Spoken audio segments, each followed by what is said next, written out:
Bonjour et bienvenue au Voyage d'information 2.0. Cette session portera sur les concours et la scolarité à l'école des commissaires des armées. Bonne écoute.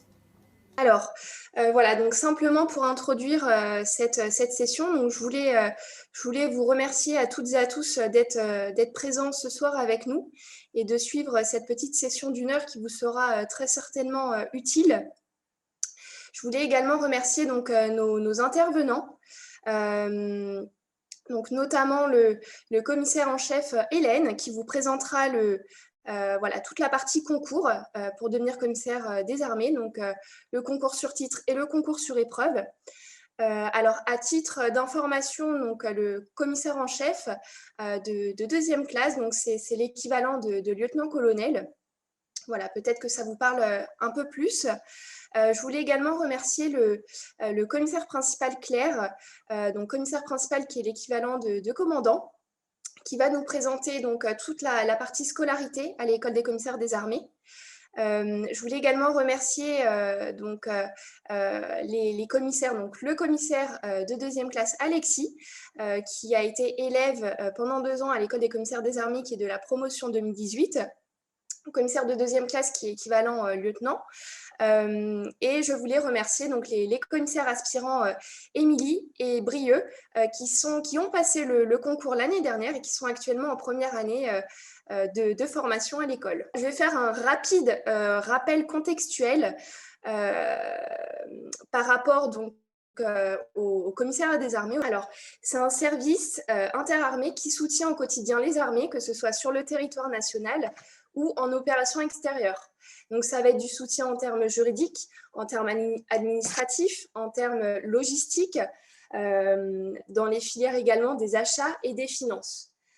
Le commissariat des armées, c'est un service qui est composé à la fois de civils et de militaires, donc de 25 000 personnes, et qui soutient 240 000 soutenus, dont 30 000 militaires qui sont engagés, voilà, déployés en opération extérieure. Donc, c'est vraiment important de retenir ces chiffres. Au niveau du coup du personnel militaire, donc on retrouve le corps des commissaires des armées, qui est un corps qui a été créé très récemment, donc en 2013, et qui est composé de 1800 commissaires des armées. Voilà, donc pour vous préciser un petit peu ce qu'est le métier de commissaire des armées, je vais laisser la parole au commissaire en chef Hélène, qui va vous présenter du coup le concours sur titre et le concours sur épreuve. Bonjour, je suis chef de la section recrutement et formation et à ce titre chargée de l'organisation des concours de recrutement.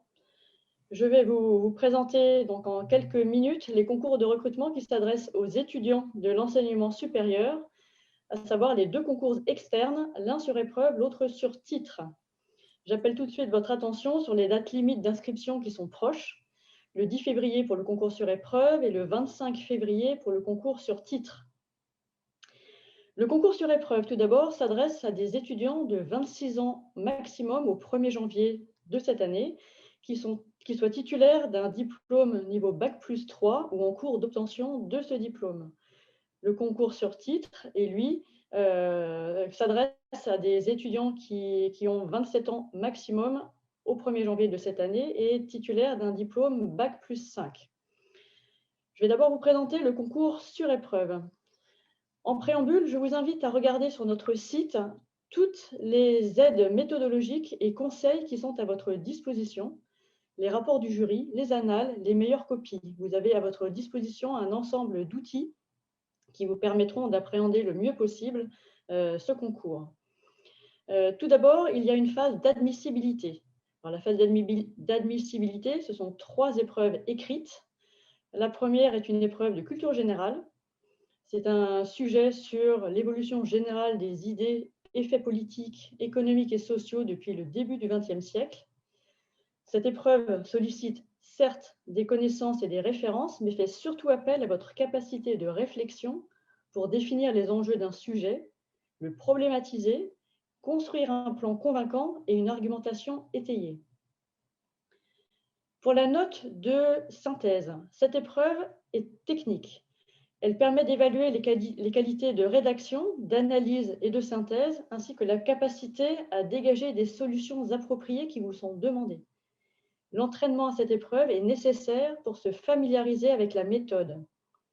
La méthode, c'est la gestion du temps, l'analyse rapide des documents qui seront mis à votre disposition pour en hiérarchiser l'importance. Vous aurez en effet un dossier à peu près d'une 40aine de pages qu'il faudra synthétiser en à peu près 900 mots. C'est une épreuve majeure, notamment par son coefficient, 7, car elle sollicite des qualités essentielles à un futur officier d'état-major ou qui sera rédacteur et conseiller du commandement, et à ce titre, qui devra savoir aller à l'essentiel d'un dossier et accompagner une prise de décision. Là aussi, vous trouverez un guide méthodologique en ligne, suivez-le et entraînez-vous. Pour l'épreuve d'option, donc là, vous avez trois choix, soit droit public, soit droit privé, soit sciences économiques. Alors, vous verrez en annexe des textes qui encadrent le concours que le programme est vaste. On attend des candidats, en effet, des connaissances solides et surtout un esprit d'analyse et de synthèse qui témoigne de la sédimentation de toutes les connaissances acquises pendant vos 3, 4, 5 ans, voire plus d'études et leur exploitation judicieuse pour traiter le sujet. Pour la phase d'admission maintenant, il s'agit de 3 épreuves. Une épreuve d'anglais, des épreuves de sport et un entretien général et de motivation. Je commence par l'anglais. C'est à partir d'un article de presse généraliste que vous devrez faire un commentaire et répondre à des questions de l'examinateur. À l'issue de cette petite présentation, vous vous engagerez à un court entretien avec lui et l'épreuve dure en tout 20 minutes. Alors, vous pourrez le voir aussi dans les rapports des jurys, un niveau parfois faible des candidats est relevé par les examinateurs, comme si vous aviez un peu oublié les bases grammaticales depuis quelques années de vie universitaire. Donc là aussi, entraînez-vous et reprenez vos classiques de grammaire, d'idiomes types, etc. Pour le sport, alors, il y a plusieurs épreuves qui allient endurance et résistance musculaire. Vous avez un 3000 mètres en courant, 50 mètres, donc course de vitesse, un 50 mètres en natation, des tractions et des épreuves d'abdominaux. Alors, je ne peux que vous conseiller de vous entraîner, quelles que soient les restrictions sanitaires. Allez courir pour apprendre à gérer l'effort et le temps pour le 3000 mètres. Certaines épreuves ne demandent quant à elles aucun équipement et vous devez viser là le maximum de points, comme les abdominaux. Pour le reste, nous saurons de toute façon nous adapter au contexte sanitaire du moment et s'il faut adapter les épreuves, nous le ferons comme nous l'avons fait en 2020. Sachez que vous êtes tous à la même enseigne et donc soyez confiants et sereins et entraînez-vous. Sachez aussi qu'au-delà des pures performances, ces épreuves sportives permettent d'évaluer l'attitude des candidats face à l'effort, apprécier leur combativité et leur volonté de se dépasser, qui sont des valeurs essentielles à tout militaire et officier. Je passe maintenant à l'entretien général et de motivation, qui est quand même très important puisqu'il est d'un coefficient 8 et il dure 50 minutes. Cet entretien va démarrer sur un exposé de culture générale à partir d'un sujet tiré au sort et que vous aurez préparé pendant 30 minutes. Après quelques questions d'approfondissement sur ce sujet pendant 10 minutes, on passe à l'entretien de motivation qui va durer 35 minutes, qui portera sur votre parcours universitaire, vos expériences diverses et votre motivation pour devenir commissaire des armées. Pour la culture générale, le jury attend une argumentation de qualité plus qu'une masse de connaissances. Il attend une réflexion personnelle, des convictions, qui doivent lui permettre d'apprécier votre personnalité et son originalité. Sachez qu'il n'y a pas de bonne réponse, mais tout avis, même iconoclaste, peut être retenu s'il est étayé et porté par un raisonnement sain. Votre avis personnel est attendu et non des réponses plaquées artificiellement issues d'une quelconque doxa. Le jury attend d'évaluer des caractères, des personnalités capables de réflexion personnelle. La partie sur la motivation va ensuite permettre au jury de vérifier la solidité de votre projet professionnel et vos convictions. Vous devez alors montrer que vous avez construit une réflexion personnelle sur l'engagement que vous invoquez, que vous en connaissez les contraintes et que vous n'idéalisez pas de façon excessive la réalité de nos métiers et de notre vie au quotidien. En présentant ce concours, vous devez avoir par ailleurs des connaissances solides du milieu de la défense et du ministère, ainsi naturellement que du commissariat. Sachez qu'il y a quelques figures imposées. Il faut connaître, en gros, l'ordre de grandeur du budget de la défense, son poids dans le budget de l'État, la composition du ministère, l'organisation de la défense, les programmes majeurs d'armement, les matériels majeurs des armées, combien de sous-marins, de rafales, de chars, quels sont les projets majeurs, l'utilisation des drones, que sais-je. Renseignez-vous, il y a de la littérature de tout niveau sur tous supports informatiques, Internet. Il y a des revues spécialisées. Lisez tous les articles portant sur la géopolitique, sur les engagements de la France en opération. Il faut que vous sachiez les effectifs que la France déploie dans les différents théâtres d'opération, ce qu'elle fait là-bas, quels sont les matériels qui y sont déployés, ce genre de choses. Pour le commissariat des armées, il faut en connaître les missions, l'organisation, connaître aussi les différents métiers, les différentes réalisations aussi, ce que fait le SCA par exemple, ce que fait le commissariat des armées en opération, etc. Donc là aussi, regardez notre site, il y a des actualités ponctuelles qui y sont exposées, lisez-les, faites-vous des fiches, vous devez quand même montrer au jury que vous présentez ce concours en arrivant à vous projeter dans ce service pour savoir ce que vous voulez y faire et en sachant ce que vous pouvez y faire. Vous serez aussi certainement interrogé sur le choix d'ancrage que vous envisagez.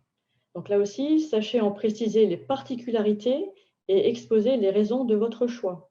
Par exemple, si vous souhaitez avoir l'ancrage marine, vous devez être capable de présenter un peu plus précisément la marine. Si vous souhaitez l'ancrage armement, là aussi, connaître les programmes d'armement, être capable de répondre à des questions, peut-être pas d'une grande précision technique, mais des questions sur ce qu'est un programme d'armement. Il faut vous préparer à cela pour justifier la motivation de ce choix d'ancrage. Je passe maintenant assez succinctement au concours titre, parce que ce que je viens de dire sur le concours sur épreuve s'applique pleinement en ce qui concerne le sport et aussi l'entretien de motivation. L'admissibilité pour le concours sur titre consiste en l'étude de votre dossier, votre CV, votre lettre de motivation. La lettre de motivation, sachez y mettre un petit peu ce que je viens de définir pour la motivation à l'oral. Pour l'admission, il y a 2 oraux. Outre le sport et l'entretien de motivation, il y a l'entretien métier pendant lequel seront posées aussi quelques questions en anglais. Il n'y a pas d'épreuve en anglais à proprement parler, mais pendant l'entretien métier, un des membres du jury sera appelé à vous poser quelques questions en anglais, auxquelles vous répondez en anglais naturellement. L'entretien métier, lui, permet d'apprécier les acquis professionnels du candidat et va débuter par 30 minutes d'exposé sur un sujet choisi par le candidat et préparé très en amont de cet oral. En fait, dès que l'admissibilité est arrêtée, nous vous envoyons une liste de sujets dans 11 domaines particuliers. Et donc, vous choisissez le sujet et vous avez plusieurs semaines pour le préparer. Et c'est la base de cet entretien métier pendant lequel vous allez être interrogé par un spécialiste de ce domaine issu des rangs des commissaires des armées. Je pense avoir fait le tour et épuisé mon temps de parole. Donc, je vais céder la parole aux autres intervenants de cette session et je pourrai répondre dans quelques minutes aux questions que vous vous posez sur ces concours. Merci, le commissaire en chef. Alors effectivement, j'ai déjà reçu quelques questions au sujet des concours. Donc maintenant, on va céder la parole au commissaire principal Claire, qui va voilà, vous présenter un petit peu la scolarité au sein de l'école des commissaires des armées. Très bien. Bonjour à toutes et à tous. Donc aujourd'hui, je vais vous présenter une autre casquette qui est celle de la division des études au sein de l'école des commissaires des armées. Et donc, je vais vous présenter à travers cette casquette que j'ai, la scolarité au sein de l'école des commissaires des armées. Donc la scolarité, elle a lieu à l'issue du concours. Donc lorsque vous avez le bénéfice du concours, que vous avez réussi au concours, vous intégrez à la rentrée scolaire suivante. Donc l'école est à Salon de Provence. Donc je vais vous présenter les 3 grands thèmes, ou plutôt les 2 grands thèmes, puisque les questions, on a compris qu'elles seraient à l'issue de toutes les présentations. Donc d'abord, qu'est-ce que l'école des commissaires des armées? Et ensuite, les grandes étapes de formation. Donc l'école, comme j'ai dit, elle est à Salon de Provence, basée sur la base aérienne 701. Et donc, la formation initiale, elle forme par une formation initiale environ 200 élèves par an, que ce soit des élèves commissaires de carrière, donc qui ont réussi le concours sur épreuve ou sur titre ou concours interne, mais aussi les officiers sous contrat, des volontaires aspirants commissaires, une petite promotion de polytechniciens et les aumôniers militaires. Nous formons aussi, d'un point de vue des formations continues ou d'adaptation à l'emploi, des officiers, commissaires ou non, et du personnel de catégorie A dans les domaines de l'AGSC, c'est-à-dire l'administration générale et soutien commun, qui relève du périmètre du service du commissariat des armées. Et donc, nous faisons des cycles de formation continue dans différents métiers, qu'ils soient de l'achat, des finances, du contrôle interne, du management, de la RH, ressources humaines. Donc, tout un volet de métiers qui permet une professionnalisation et puis un cycle de valorisation des compétences et de formation continue de nos personnels militaires ou civils. Les grandes étapes de la formation que vous vous apprêtez à vivre si vous réussissez le concours, donc, elles se scindent en 3 périodes. Une première période qui dure environ 10 semaines et qui est une période de formation militaire que je vous présenterai à l'issue dans le détail, et qui dure de août 2021, mi-août 2021, jusqu'à novembre 2021. Puis une seconde personne qui là est une formation d'administrateur, une formation au métier de commissaire, qui est une formation commune à la totalité des ancrages et qui dure environ 1 an. En fait, cette période, c'est un socle commun dans lequel vous allez vous professionnaliser, peu importe votre ancrage. À l'issue de ces 1 an, donc on arrive à l'été, il y a tout un cycle de cérémonies et autres liées à l'été, à certains événements sur lesquels je reviendrai aussi. Mais à l'issue de cette première année, vous allez vous engager sur une dernière année qui va durer environ 8 mois. Et là, vous allez vous répartir en 5 groupes selon vos ancrages. Et vous allez vous professionnaliser en lien avec l'ancrage que vous avez choisi à l'issue du concours. C'est là qu'intervient le choix d'ancrage. Et cette dernière phase, cette dernière période de scolarité, c'est le dernier cycle de professionnalisation pour être affecté sur votre premier poste, lequel, comme il vous a déjà été expliqué hier, mais pour ceux qui n'y étaient pas hier, ce premier poste est un poste au sein de votre ancrage. Donc pour l'année à venir, la rentrée aura lieu déjà, on connaît la date, le 17 août 2021 à Salon de Provence. Donc, elle débute par une première phase qui dure environ 2 semaines, où vous allez faire toutes les formalités d'incorporation. C'est le moment où vous passez vraiment de la phase civile à la phase militaire. Et donc, il y a des prérequis qui vous permettent ensuite de poursuivre la formation, à savoir la perception de l'habillement, des visites médicales préalables, une prise en compte administrative pour enclencher votre existence dans les systèmes d'information du ministère, pour le paiement de votre solde, pour la gestion de votre carrière, la gestion de certains acquis et droits. Il vous faut une existence administrative propre au ministère des Armées. En même temps, en parallèle, vous commencez les activités militaires et de tradition propres au corps des commissaires des armées, donc de l'instruction militaire, une transmission des traditions propres au corps des commissaires des armées, et donc tout cela se fait au sein de l'école des commissaires des armées. Donc cette période-là dure environ 10 jours d'incorporation au sein de l'école. À l'issue de ces 10 jours, vous partirez dans la fameuse période 1 dont je vous parlais, qui va aller jusqu'à mi-novembre environ, qui dure 10 semaines. Là, cette formation militaire, elle est particulière puisque vous allez quitter Salon de Provence, que vous venez seulement d'intégrer pendant 2 semaines, mais vous requittez Salon de Provence, sauf pour les ancrages air, et vous allez partir faire une formation militaire dans les grandes écoles d'officiers. Donc, petite particularité pour les personnes qui auront choisi un ancrage santé ou un ancrage armement, parce que dans ce cas-là, vous allez être dispersés entre l'école d'officiers de Saint-Cyr-Couaquidan de l'armée de terre et l'école de l'air. Voilà, donc il y aura un choix à faire pour cette formation militaire qui ne concerne que cette formation militaire initiale. À l'issue, vous retrouverez vos ancrages traditionnels. C'est pour la simple et bonne raison que le service de santé des armées et la DGA ne bénéficient pas d'écoles d'officiers propres qui permettent de vous donner cette première formation militaire. Donc, vous allez être répartis dans ces écoles-là, à Saint-Cyr-Couaquidan pour l'armée de terre, à Naval pour la marine, et puis à l'école de l'air pour air, et puis bien sûr pour ceux qui auront choisi DGA, SSA, cet ancrage-là. Donc concrètement, chacune des écoles va dispenser les prérequis de tout militaire, c'est-à-dire l'aguerrissement, la formation à la course d'orientation. Vous allez avoir également certaines formations militaires initiales à l'aéronautique pour les ancragères. Donc, il y a un socle commun d'aguerrissement et de formation militaire avec une spécificité liée à chacun des ancrages, puisque l'armée de terre va être plutôt sur tout ce qui va être instruction tactique, au tir, topographie. La marine va avoir une période d'aguerrissement beaucoup plus courte pour tout de suite basculer sur une formation militaire propre au milieu marin, avec une formation à la sécurité à bord des bâtiments, un stage de navigation. Donc en fait, cette formation militaire va être très vite axée sur l'aspect maritime de la formation.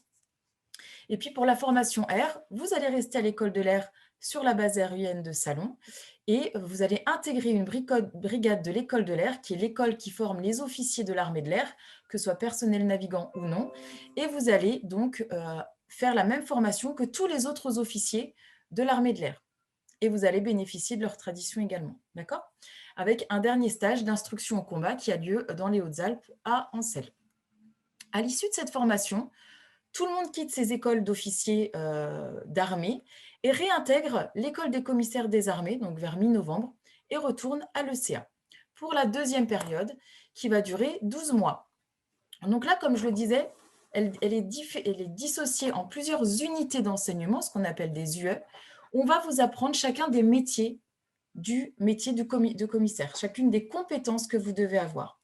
Alors attention, cette période de formation d'administrateur militaire, ce n'est pas encore une année supplémentaire d'études universitaires, pas du tout.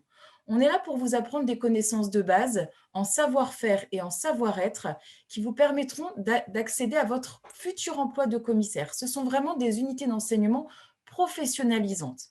Donc, on va reprendre la totalité des domaines d'organisation de la défense, comptabilité, ressources humaines, et on va les adapter au domaine du soutien à votre futur métier.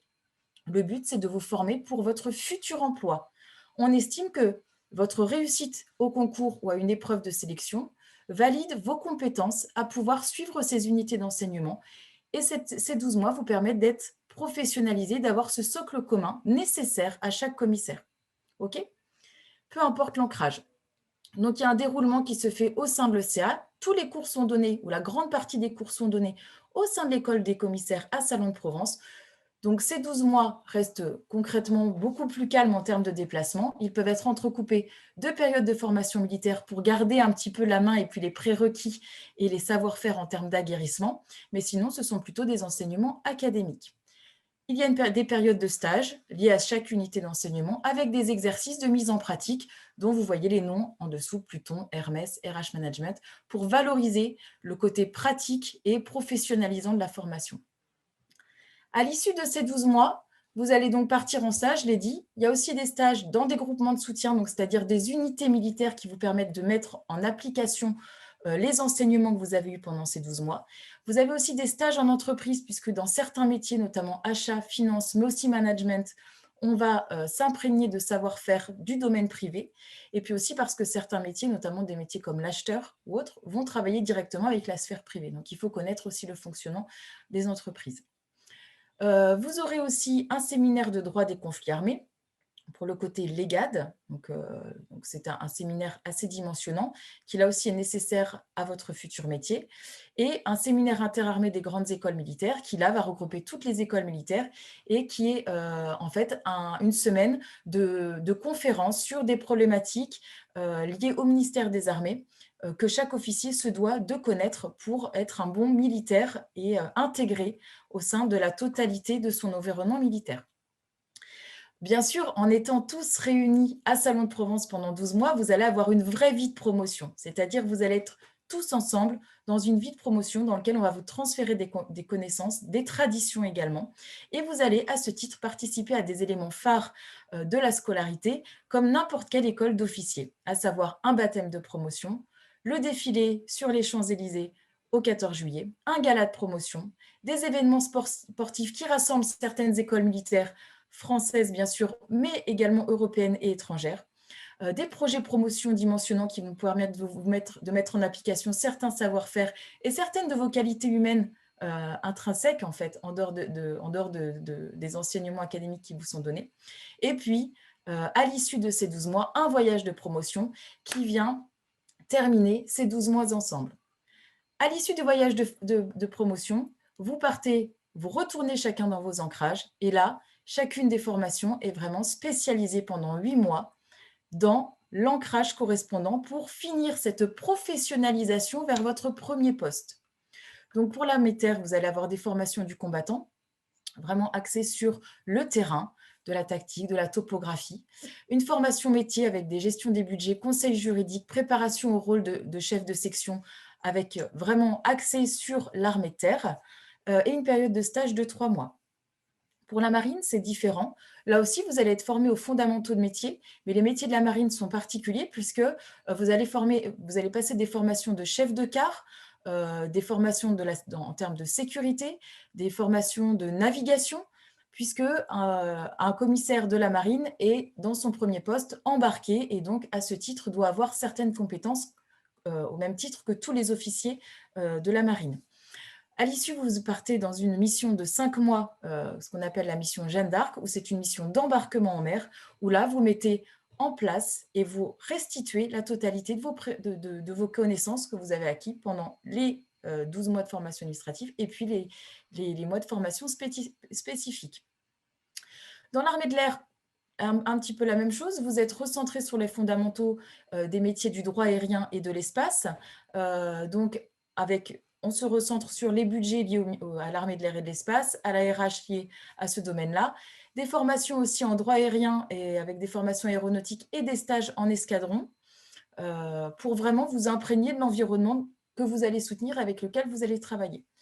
Pour l'ancrage santé, la même chose, vous allez retourner au sein des organismes du SSA pour vous former aux problématiques achats, finances et droits liés aux services de santé, avec beaucoup de stages pratiques qui vont durer environ 3 mois dans différents établissements, que ce soit des hôpitaux militaires, mais aussi des centres médicaux des armées, là aussi pour vous imprégner du domaine dans lequel vous allez servir. Et enfin, armement, où là, il y a une grande spécialisation, notamment dans les domaines achat, finance, gestion de projet, puisque ce sont les principaux postes dans lesquels les ancrages armement vont être affectés, avec des spécialisations dans le management et la qualité des programmes armement, où là, il y a vraiment on recentre les taux sur les problématiques de la DGA. Donc là aussi, vous allez avoir énormément de stages dans les domaines achats, comme je viens de le dire, finance, management, conduite de projet, et là, en lien avec la totalité des armées, que ce soit au niveau naval, que ce soit au niveau aéronautique, que ce soit au niveau armée de terre. À l'issue de ces 8 mois, je tiens à le préciser, vous connaîtrez les affectations sur lesquelles vous serez potentiellement employé, et puis vous reviendrez à l'école des commissaires des armées pour une dernière cérémonie qui vous permet de terminer ces 2 belles années de formation et ensuite d'être affecté dans votre premier poste. Voilà, donc je vous remercie pour votre attention, et puis s'il y a des questions, j'attendrai la fin des interventions.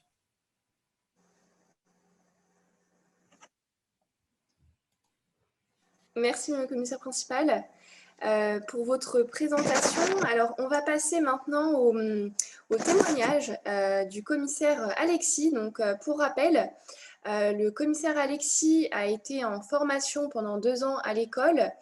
Donc, il est de la promo 2018 et il est sorti, il a pris son premier poste en septembre dernier. Donc, je lui laisse la parole.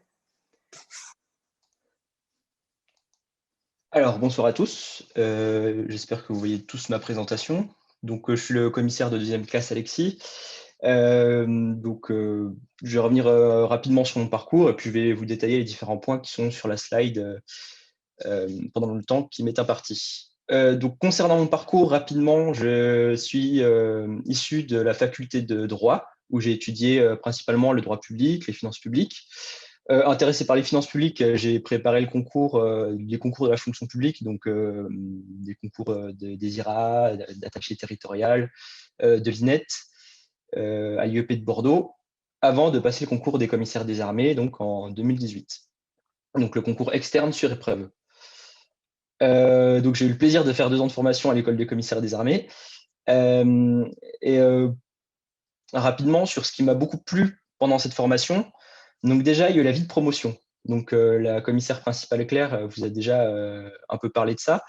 Et en fait, l'école, ces 2 ans, c'est vraiment une expérience collective, c'est-à-dire qu'on ne suit pas seulement une formation professionnelle, mais on a une véritable vie de promotion. Donc déjà, on vit son incorporation tous ensemble avec les temps de tradition.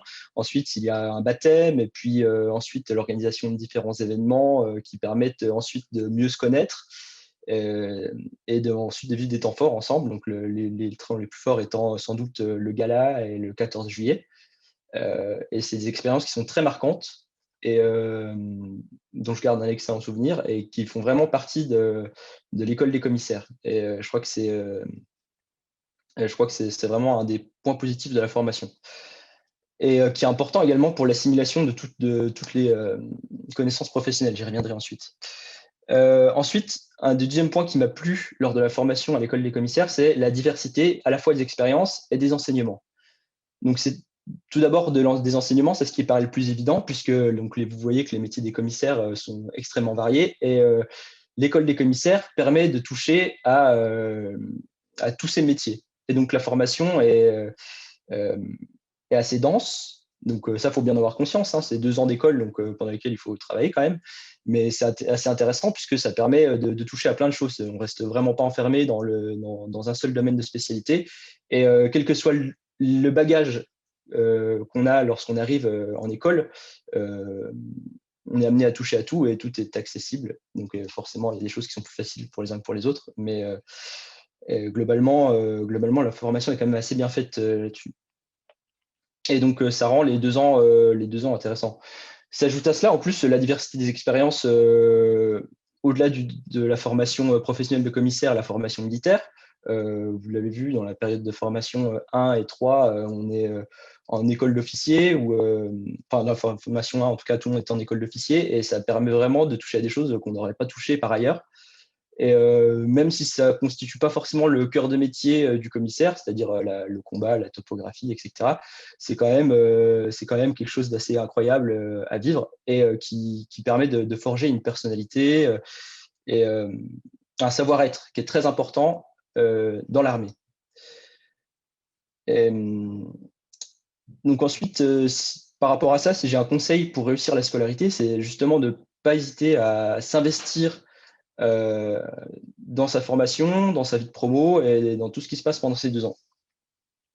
Pourquoi? Donc déjà parce que pour moi la vie de promo c'est vraiment un plus dans la formation et je trouve ça dommage de ne pas s'investir dans tous les projets qui pourraient être montés, c'est-à-dire vous avez tous les projets qui sont montés, que ce soit la corporation justement, le gala ou plein d'autres projets. Il y a une régate qui est organisée, il y a la marche de l'IMEC dont je vous parlerai ensuite. Tous ces projets sont organisés par les élèves. Et donc, non seulement c'est bien de s'y investir parce que ça permet d'y participer, et ensuite, ça permet d'être mis en responsabilité. Ce qui est très bien, puisque donc, on apprend à devenir des gestionnaires, on apprend à gérer des dossiers, à faire des notes de service, etc. Et ça, justement, en s'investissant dans les projets, ça permet de le mettre en pratique. Alors qu'on ne met pas forcément en pratique directement ce qu'on apprend, mais d'avoir une responsabilité, c'est-à-dire de prendre un projet de A à Z et de le mener à bien. Et donc, de ce point de vue-là, c'est vraiment très bien. Et je pense qu'il faut vraiment saisir cette opportunité. Et donc, s'investir dans la vie collective, c'est aussi pas rester dans son coin et c'est être proche de ses camarades. Et ça permet vraiment de réussir sa scolarité, je pense. Je vous l'ai dit, la formation, elle est dense. Il y a quand même des évaluations pendant cette formation. Et le fait d'être dans le groupe, ça permet de réviser plus facilement. Je sais que moi, beaucoup des devoirs qu'on a eu pendant l'école, je les révisais avec plusieurs camarades. On se mettait tous ensemble et on travaillait.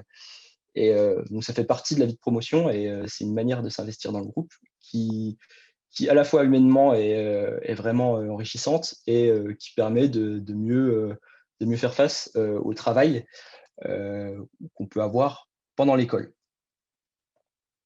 Et donc, enfin, je vais vous parler rapidement de mon meilleur souvenir. Donc, c'était donc la marche de Nimègue à laquelle j'ai participé à l'été 2019. Donc, c'est une marche internationale qui a lieu tous les ans, habituellement aux Pays-Bas, donc qui fait 160 km, à laquelle il y a 40 000 participants civils et 5 000 participants militaires, puisqu'il y a une dimension commémorative dans la ville de Nimègue où il y a eu des combats pendant la Seconde Guerre mondiale.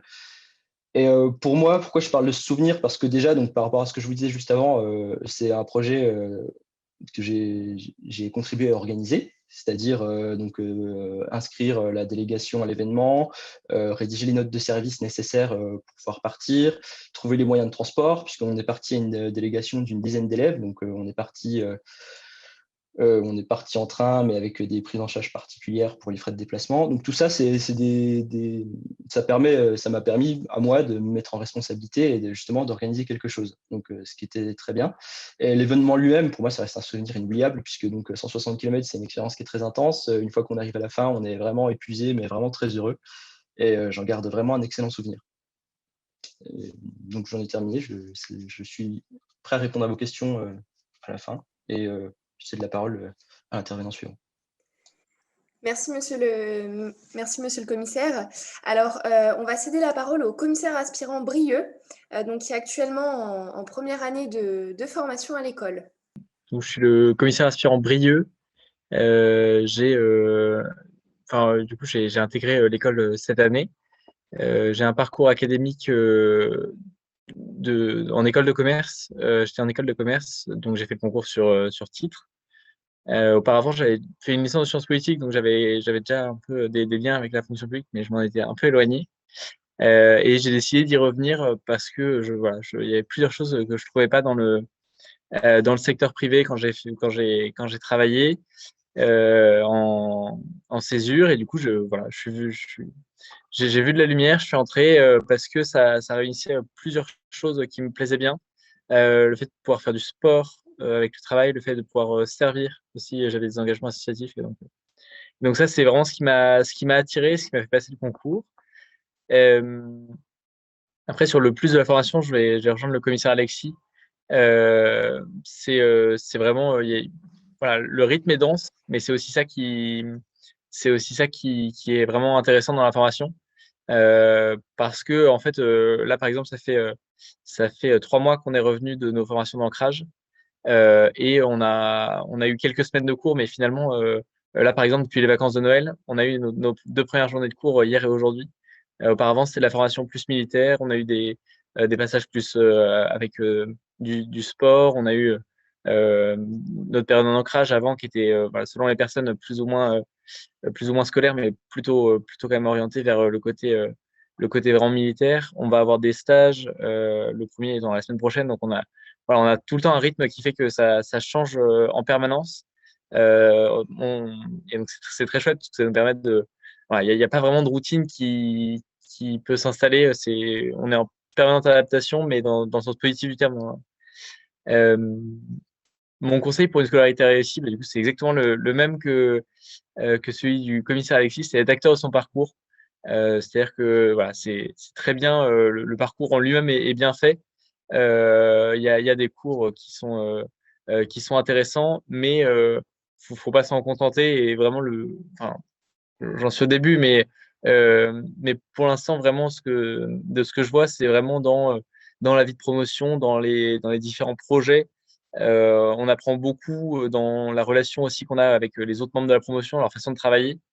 leur façon de vivre aussi, parce que du coup, enfin, voilà, on vit quand même ensemble sur la base. Et donc, il y a beaucoup de choses très riches qui sont là-dedans et qui vont au-delà des cours qu'on peut avoir plus académiques. Et c'est là aussi où ça diffère et où, enfin, moi, j'ai fait 6 ans d'études et j'ai pas l'impression que c'est une 7e année, quoi. C'est vraiment différent et on a vraiment quelque chose on a plus l'impression de travailler que d'être étudiant. Et pour mon meilleur souvenir, du coup, c'était à la fin de la période en ancrage. Moi, je suis ancrage marine, j'ai oublié de le dire. Mais, à la fin de notre période en ancrage, on avait une période en mer et sur laquelle on nous a vraiment fait confiance. C'est-à-dire qu'on avait eu le côté théorique, on avait commencé un peu la pratique, mais on nous a laissé voilà, vraiment prendre les commandes d'un bateau de la Marine nationale. Et c'est un souvenir très chouette, à la fois pour la responsabilité qui nous est confiée. C'est quand même assez impressionnant pour la première fois de, de conduire un bateau, entre guillemets. Et donc, et puis voilà, on avait un temps qui était assez sympa, des jolis paysages. On était en baie de Quiberon, donc c'était quand même très marquant, très fatigant, mais vraiment, c'est des moments que j'aurais pas eu l'occasion de vivre voilà, si j'étais resté dans le privé. Et donc, voilà, je dirais que ça, c'est vraiment le meilleur souvenir que j'ai pour l'instant, mais ça reste difficile d'en sortir un parce que c'est vraiment dans la vie de tous les jours qu'on vit quelque chose qui est assez, assez étonnant. Et donc, euh, et donc pour l'instant, très content d'avoir passé ce concours et d'être venu ici. Je peux rendre la main et je suis prêt à répondre à vos questions également. Merci, monsieur le commissaire. Alors, effectivement, on va rapidement passer à la partie questions-réponses. Donc, on va d'abord aborder la partie concours. Alors, du coup, j'ai quelques questions à vous poser donc, au commissaire aspirant Émilie et Brieux. Alors, je voudrais vous poser la question, peut-être on va commencer par le commissaire aspirant Émilie. Donc, qu'est-ce qui vous a poussé à passer le concours l'année dernière? Alors moi, j'avais présenté plusieurs grands concours administratifs et justement, c'était que par rapport aux autres concours, c'était vraiment cette vie de promotion, l'alternance entre formation militaire et académique. euh, et c'est également le fait de discuter avec des commissaires qui étaient en poste qui m'ont donné envie, en fait, parce que finalement, c'est un métier que je connaissais pas forcément très bien. Et le fait de pouvoir échanger avec eux à la fois sur la scolarité et sur leur métier, c'est vraiment ça qui m'a donné envie. Et aussi avec des élèves qui étaient en formation, donc des élèves de la promotion 2019. D'accord. Et est-ce que vous pouvez nous expliquer un petit peu comment vous êtes préparé l'année dernière au concours? Alors, je distinguerais les écrits et les oraux. Pour les écrits, finalement, c'était une préparation assez classique, notamment pour la culture générale. Donc, c'est une épreuve de 5 heures. Donc, c'est des sujets qui sont plutôt classiques. Nous, on avait eu morale et légalité.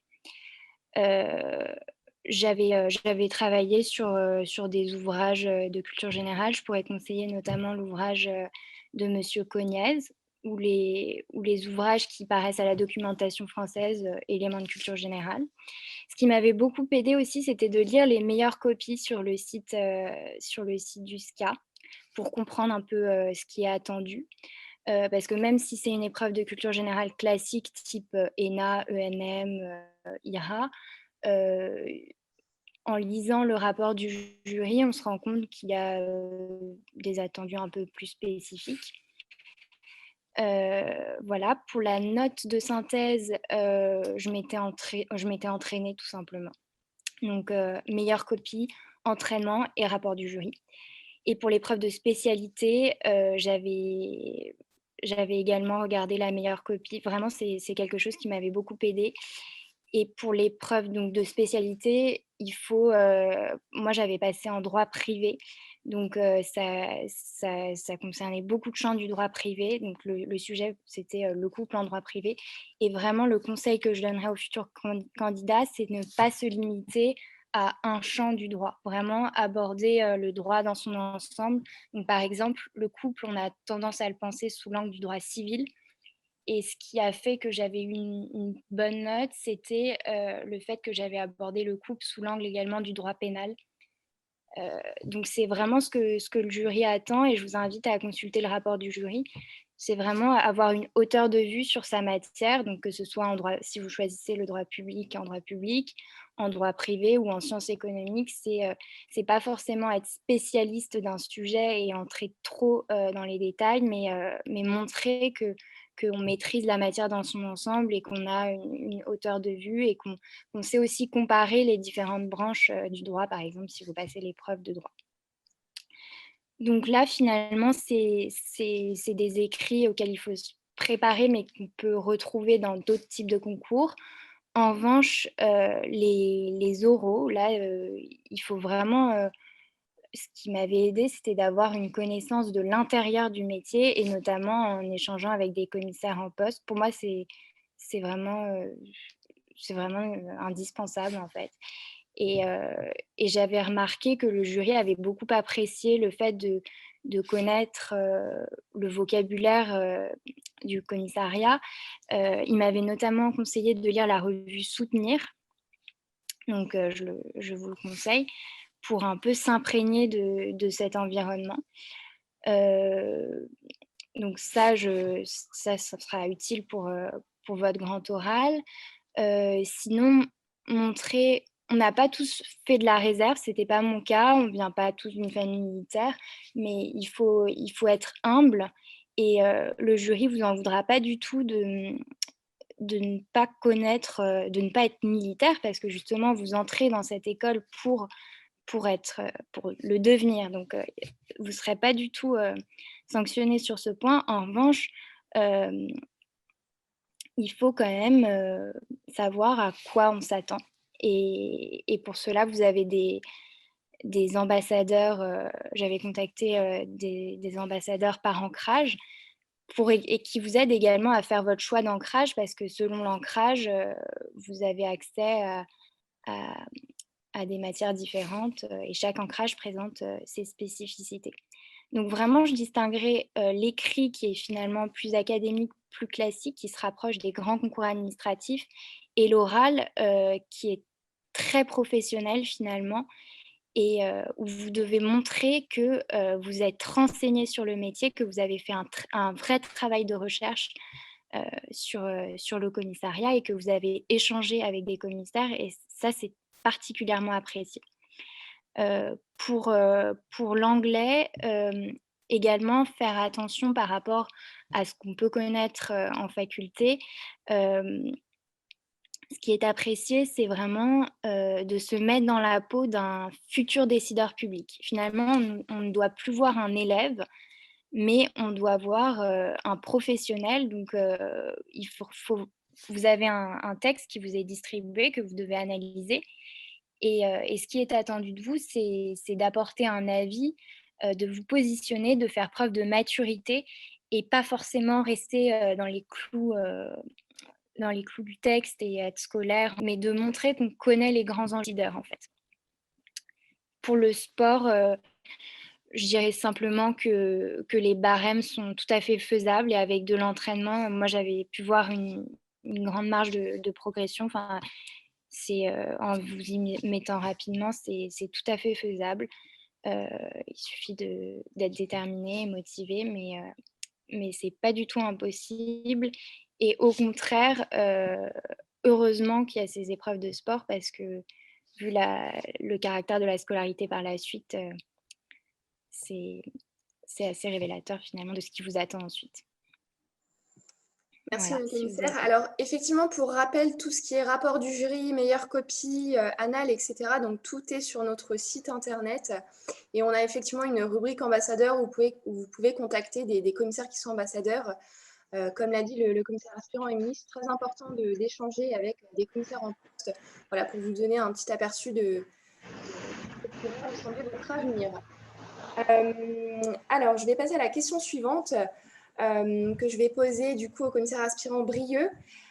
Quel conseil est-ce que vous pourriez donner à des candidats qui souhaitent passer les concours, ou qui hésitent, ou voilà? moi, je dirais que le premier, c'est la motivation. Vraiment, ce qui va jouer, on l'a dit, c'est effectivement, est-ce qu'on s'est renseigné pour telle ou telle chose? Est-ce que, voilà, on a vu, est-ce qu'on connaît un peu le monde militaire? Mais que ce soit la commissaire aspirant Émilie, il me semble, et en tout cas pour mon cas, c'est sûr. Voilà, je connaissais mal le monde militaire, voire pas du tout le monde militaire avant de venir ici. Le métier de commissaire des armées, je l'ai découvert il y a à peine plus d'un an. Et pour autant, quand j'ai commencé à le découvrir, voilà, j'ai vu qu'il me plaisait quand même vraiment sur le papier et puis ensuite en vrai. Mais du coup, dans ma préparation de concours, c'est vraiment ce qui m'a poussé, c'était de me dire que vraiment, c'est ce dont j'avais envie. Et donc, c'est vraiment ça qui m'a poussé après à aller rechercher aussi des choses par moi-même, à me renseigner un peu. Du coup, j'ai lu un petit peu des livres sur le monde militaire en global, un peu ancien, un peu moderne. Globalement, je pense que c'est en se renseignant sur ce que c'est qu'être un militaire globalement que j'ai trouvé mon compte. Euh, Ça m'a aidé à la fois dans la préparation, où les livres que j'ai pu lire m'ont conforté dans mon choix de vouloir passer le concours. Par exemple, là, je peux parler du maréchal Lyotet, qui est assez connu, ou alors plus récent, un livre du général de Malocène sur la guerre en Côte d'Ivoire, qui sont deux livres qui m'ont beaucoup poussé à la fois dans la réflexion et à la fois qui m'ont bien préparé au concours. Et vraiment, moi, personnellement, en tout cas, j'ai relié les deux. C'est-à-dire que plus je travaillais le concours, notamment sur la culture générale et la culture militaire, plus ça m'a donné envie de devenir militaire. Et voilà, et vraiment, les deux sont imbriqués. Et que ce soit l'hésitation de passer le concours, je pense qu'elle se règle beaucoup dans plus on connaît le métier, en tout cas dans mon cas, plus on l'apprécie. D'un autre côté, sur le contenu, vraiment, moi, j'ai utilisé beaucoup les éléments euh, que j'allais chercher à ce moment-là lors de mes oraux. Merci, monsieur le commissaire. Alors, je vais plutôt maintenant, du coup, adresser mes questions à la commissaire en chef, Hélène. Alors, ma première, c'est bien évidemment donc, par rapport au contexte actuel de la crise de la Covid-19. Est-ce qu'il y aura des modifications des dates des épreuves, notamment au niveau des épreuves sportives? Comment fait-on pour s'entraîner à la natation, étant donné que les piscines sont fermées? Est-ce que le barème des épreuves sportives va changer? Que je vous ai déjà plus ou moins exposé tout à l'heure lors de mon exposé en abordant l'aspect sportif. Je peux vous le repréciser. Donc, vous devez savoir que l'an dernier, on a commencé les concours en plein prémisse de cette crise sanitaire dont on n'envisageait pas la portée et les développements au tout début du mois de mars. Et déjà au mois de mars, on avait commencé à se préparer à certains modes dégradés. Et au fur et à mesure que la crise s'est installée et qu'on en a plus cerné les risques et les obligations de protection vis-à-vis des candidats, on a adapté les épreuves. Donc, à ce jour, vraiment, au 19 janvier, je ne peux que vous dire que pour l'instant, le déroulement des épreuves, tant d'admissibilité que d'admission, se présente de façon nominale. Mais bien entendu, si ça devait évoluer, nous appliquerons les consignes gouvernementales, les restrictions de circulation, on s'adaptera. L'an dernier, effectivement, le concours a été profondément remanié et a complètement changé de configuration à cause de cette crise. Et d'ailleurs, les textes actuels ont pérennisé, je dirais, cette organisation des concours. Pour le sport, c'est vrai que le texte actuel reprend les épreuves telles qu'elles figuraient avant la crise Covid. Pour la natation, je suis bien consciente que les piscines sont fermées depuis près d'un an. Si les piscines devaient continuer à être fermées, bien entendu, nous prendrons les mesures d'adaptation en temps utile. Mais à ce jour, sachez que vous êtes tous dans la même configuration. Préparez-vous, je ne dis pas au pire, mais comme on dit, entraînement difficile, guerre facile. Donc, entraînez-vous le plus sérieusement possible. Et puis, vous serez informés des évolutions s'il y en a. Une fois que les La phase d'admissibilité sera passée. Nous engagerons, nous, des prises de contact individualisées comme on l'a fait l'an dernier pour vous avertir de toute évolution. Mais je dis à ce jour, continuez à vous entraîner comme si toutes les épreuves devaient être passées dans les conditions des textes réglementaires. Quant à l'adaptation des barèmes, elle n'est pas du tout envisagée puisque sans lien avec la crise sanitaire. Si la crise sanitaire se prolonge et qu'on a des consignes en ce sens, on s'oriente davantage vers une réduction du nombre d'épreuves que des adaptations de barèmes. Voilà. Merci, le commissaire en chef. Alors, j'ai Anaïs qui vous demande combien de fois peut-on passer le concours? Alors, les textes prévoient que l'on peut passer 3 fois le concours. Quand je dis le concours, c'est le concours externe sur épreuve et le concours externe sur titre. Donc, vous pouvez très bien ajouter à vos 3 cartouches du concours sur épreuve les cartouches du concours sur titre, à la condition, bien entendu, d'être encore dans les conditions d'âge qui sont propres à chacun de ces concours. Très bien. J'ai Adrien qui demande si, donc pour les épreuves sportives, si les épreuves sportives peuvent être éliminatoires. Alors, il existe en effet une note éliminatoire qui ne s'applique qu'aux épreuves d'admissibilité. C'est la note de 5 sur 20. C'est-à-dire que si vous avez 5 sur 20 en anglais, par exemple, vous êtes éliminé. Pour le sport, il s'agit de la moyenne à toutes les épreuves. Donc, si vous avez une moyenne à l'ensemble des épreuves de sport qui est de 5 ou inférieure, bien entendu, c'est éliminatoire. Mais ça veut dire que si vous êtes incapable de faire une traction, vous aurez 0 à cette épreuve-là, mais vous pouvez largement compenser avec les épreuves où vous devez avoir le maximum de points. Ce sont les abdominaux, par exemple. Et puis les épreuves pour lesquelles je pense qu'une note médiane est tout à fait accessible, même pour quelqu'un qui n'est pas un athlète de haut niveau. Et donc, je répéterai et répéterai encore, entraînez-vous, développez votre endurance, faites du renforcement musculaire chez vous, abdominaux, pompes. C'est vraiment avoir la note éliminatoire, donc avoir une moyenne générale à l'ensemble des épreuves sportives de 5, c'est quand même rare. C'est quand même rare. Alors, j'ai eu pas mal de questions par rapport aux profils qui peuvent présenter le concours sur titre et les profils qui peuvent présenter le concours sur épreuve. Notamment, j'ai quelqu'un qui me demande est-ce que le concours sur titre est ouvert aux étudiants universitaires? Est-ce que je peux présenter le concours sur épreuve avec un bac plus 5? Du coup, est-ce que vous pouvez reclarifier voilà, les profils qui peuvent présenter le concours sur titre et ceux qui peuvent présenter le concours sur épreuve? Tout à fait. Alors, outre la différence d'âge pour les 2 concours, donc qui est d'1 an, 26 ans ou 27 ans, le concours sur épreuve s'adresse à des étudiants bac plus 3. Donc, quand on dit étudiant bac plus 3, c'est bac plus 3 minimum, voire même en cours d'obtention de ce diplôme bac plus 3. Mais dans les faits, on observe que les candidats sont pratiquement tous titulaires d'un master 1 ou master 2. Donc, le niveau d'études, comme malheureusement c'est un fait, hein, comme dans tous les concours de la fonction publique, le diplôme effectivement détenu par les candidats est très souvent largement supérieur au minimum des textes. Mais dans les textes, on peut encore passer le concours en cours d'année d'obtention de licence.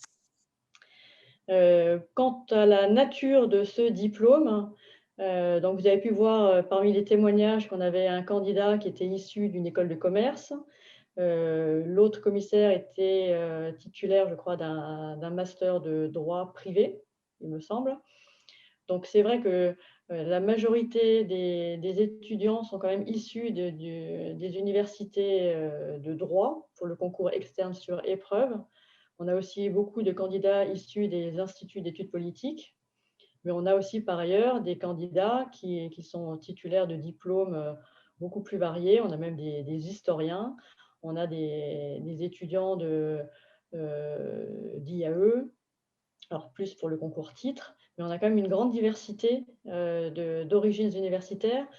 Bien entendu, le programme de l'épreuve à option restreint un petit peu, je dirais, par nature, l'éventail des formations les plus adaptées, puisqu'il faudra de toute façon choisir une option de droit privé, droit public ou sciences économiques. Donc, je ne sais pas, moi, un étudiant qui a un master de langue, il faudra que par ailleurs, il ait assimilé le programme d'une des options vers laquelle il se sent le plus à même de s'orienter pour passer le concours. Autrement, on a des titulaires de diplômes d'ingénieur, donc d'écoles de commerce, de management, le concours titre, bien entendu, est censé un peu compléter le concours sur épreuve en termes de diversité de formation académique. Si le concours sur épreuve, et c'est vrai, majoritairement choisi par des juristes et des IEP, pour le concours titre, on vient un petit peu diversifier cette origine pour aussi enrichir le corps des commissaires. Hein, c'est un apport indéniable. Après, tout dépend des épreuves d'option que vous choisirez. Pour le concours titre, vous avez vu qu'il y a une épreuve métier. Il y a 11 dominantes parmi lesquelles vous devez choisir votre épreuve de spécialité. Ça va des achats aux ressources humaines, en passant par les systèmes d'information. J'aurais du mal à les sortir de mémoire au complet, mais vous avez de la logistique, vous avez quand même un grand éventail de spécialités qui peut correspondre au diplôme que vous détenez ou l'expérience professionnelle que vous avez acquise. Merci, mon commissaire en chef. On va passer à la partie scolarité. Donc, j'ai une question pour le commissaire principal Leclerc, qui est très souvent revenu, c'est le mystère du logement au sein de l'école des commissaires des armées. Donc voilà, ma question est, lors de la scolarité, est-ce qu'on loge sur place? Est-ce qu'on loge hors du campus? Est-ce que voilà, on doit se trouver un logement privé?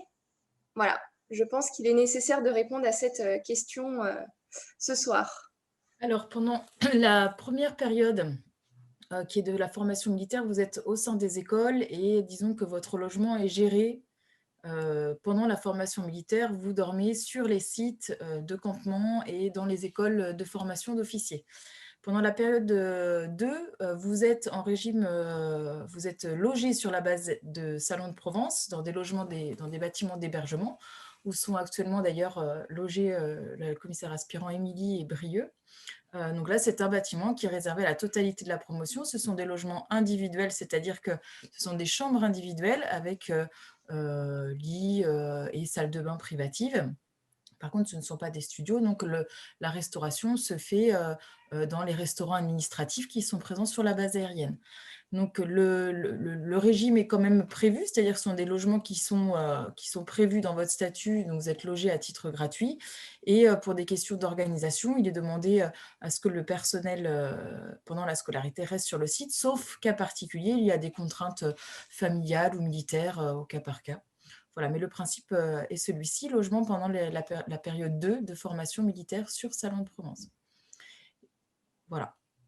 Merci, mon commissaire principal. Alors, j'ai une autre question pour vous de la part de Louis, qui demande est-ce qu'il est possible de passer le brevet parachutisme ou des qualifications montagne au cours de la scolarité? Oui, alors pour les qualifications montagne, je ne sais pas, parce que c'est quelque chose d'apparemment très particulier, mais le brevet de parachutisme, il est passé obligatoirement dans l'armée de terre, pour les ancrages terre. Pour l'armée de l'air, il est passé aussi pour les personnes, bien sûr, qui sont aptes au saut, hein, mais c'est le cas aussi pour l'armée de terre, au sein de l'école de l'air. Et puis pour la marine, ce n'est pas prévu dans la formation marine, mais du coup, on essaye de les rattacher à une formation qui est dispensée sur la base aérienne de Salon. Donc, ils ont le brevet initial de parachutisme militaire sous les critères armée de l'air. Pour les ancrages SSA et DGA, ils passent le brevet correspondant à leur choix d'armée en formation militaire initiale, soit l'armée de terre, et dans ce cas-là, c'est prévu, soit l'armée de l'air, et selon certains prérequis, ils en bénéficient. J'ai une autre question de la part de Forêt, qu'on n'a pas abordée hier, mais qui revient également très souvent, qui demande est-ce qu'il y a un ancrage préférable pour obtenir des postes de l'EGAD? Je pense qu'il n'y a pas d'ancrage particulier, mais certains ancrages sont déployés en priorité sur d'autres missions. Je pense notamment au service de santé des armées, à l'armement et à la marine, qui, eux, sont attendus sur des postes opérationnels qui sont peut-être en début de carrière incompatibles en premier poste avec des fonctions légales. Donc, c'est vrai que c'est des postes qui vont être très souvent pris par des ancrages air et des ancrages terre, mais ce n'est pas du tout restreint qu'à ces deux ancrages-là. C'est juste que pour les marins, ils sont attendus sur des problématiques plutôt de droit maritime, du droit de la mer, et pour SSA et armement, sur des problématiques du service de santé et de la DGA. Merci, le commissaire principal. On va terminer avec 2 dernières questions donc, que je vais adresser au commissaire aspirant Émilie Brieux. Donc, la première question pour vous, Madame le commissaire. Comment se déroule actuellement votre scolarité à l'école, étant donné le contexte sanitaire actuel? Alors, nous, on a la chance de continuer à avoir des cours en présentiel par rapport aux autres universités. Simplement, on adapte en fait. Par exemple, souvent, on est dans 2 amphis séparés, donc la promotion est séparée en 2, dans 2 salles qui sont à proximité. Et on a une salle qui a un professeur en présentiel et dans l'autre salle, la vidéo du professeur est retransmise, mais les cours restent interactifs parce qu'ils se déroulent en général sur Skype. Ce qui se passe pour les autres cours comme le sport ou les périodes militaires, c'est qu'on forme des plus petits groupes pour avoir plus d'encadrants et respecter les règles de distanciation sociale. Et voilà, on respecte c'est adapté, mais on continue notre scolarité et on mesure notre chance d'avoir encore des cours avec des profs. Et voilà. Et on est logé sur la base. Voilà, on n'est pas rentré chez nous. Merci, le commissaire. Ma dernière question, monsieur le commissaire Brieux, comment est-ce que vous avez expliqué votre choix de vous engager en tant que militaire à votre famille? Comment est-ce qu'ils l'ont pris? Alors, l'explication initiale n'a pas été plus compliquée que ça. Ça a été surtout, en fait, plus que passer le concours, où généralement c'est assez bien pris, on explique. Voilà, c'est plus après dans l'explication, dans la pédagogie après coup. Ça a été, enfin, sur l'annonce de l'entrée dans l'armée, voilà, ça n'a pas été très, très problématique. Ça a plutôt, enfin, rien n'a été problématique, hein. Mais c'est plutôt après dans la pédagogie de expliquer pourquoi est-ce que là, pendant 2 semaines, bah voilà, j'ai pas mon portable parce que je suis en mer et que donc je capte plus. Bah voilà, c'est plus là-dedans où faut gérer la relation, notamment à la famille, et puis aussi aux amis. J'ai pas eu trop de soucis pour l'annoncer. Après, voilà, dans ma famille, il n'y avait pas de problèmes fondamentaux à ce que je travaille dans l'armée. Par contre, après, il faut faire attention, il faut faire, je pense, pas mal d'efforts pour faire des efforts pour maintenir le lien. C'est vrai qu'on a parfois des moments un peu des plus longs. On n'a pas toujours pu rentrer le week-end avec le Covid, justement. Et donc, du coup, c'est important de tenir le lien après et de montrer que, justement, c'est tout à fait possible d'avoir une vie sociale en étant militaire. C'est tout à fait possible voilà. Et je pense qu'une fois enfin, une fois que notre entourage voit qu'on est clair avec ce choix, que c'est un choix qui nous épanouit, il n'y a pas y a pas du tout de souci pour l'expliquer. Enfin, je pense, en tout cas, ça dépend peut-être, mais c'est après, voilà, faut faire attention. Après, dans le suivi, c'est plus du continu que vraiment un effet d'annonce qui est important. Puis bon courage pour le concours, du coup. Merci, monsieur le commissaire. Alors, on va s'arrêter là. Donc, je voulais vraiment remercier tous nos intervenants d'avoir présenté voilà, les concours, la scolarité et d'avoir témoigné. Je voulais donc vraiment remercier tous les participants voilà, d'être restés jusqu'au bout. Je voulais simplement vous partager voilà, une petite slide de conclusion. L'ensemble de nos réseaux sociaux. Alors, on est très actifs sur LinkedIn, sur Instagram, on partage du contenu vraiment au quotidien. Donc, n'hésitez pas à nous suivre également sur Facebook, sur notre page YouTube. Je sais qu'on n'a pas eu le temps de répondre à toutes les questions, donc n'hésitez pas également à nous écrire donc, au service recrutement à l'adresse que vous voyez en bas à droite. Écrivez aux ambassadeurs, ça c'est voilà, le commissaire aspirant Émilie vous l'a conseillé. Écrivez à nos ambassadeurs, d'autant plus que je vous l'annonce en avant-première pour ceux qui ne le savent pas encore. On va arriver sur la plateforme My Job Glasses donc d'ici fin février. Peut-être que vous connaissez. Donc voilà, on aura 25 ambassadeurs qui nous représenteront. Donc c'est vraiment très important pour nous et pour vous. Et puis, je voulais vous préciser également, on vous enverra un petit questionnaire de satisfaction en fin de semaine. Donc, s'il vous plaît, répondez-y. Voilà, ça nous permettra d'évaluer la pertinence de ces lives. Et je pense que ce sera nécessaire de réitérer cela dans les prochains mois, les prochaines années. Donc voilà, je vous remercie pour votre attention et puis je vous souhaite bon courage pour le passage des concours et à très vite.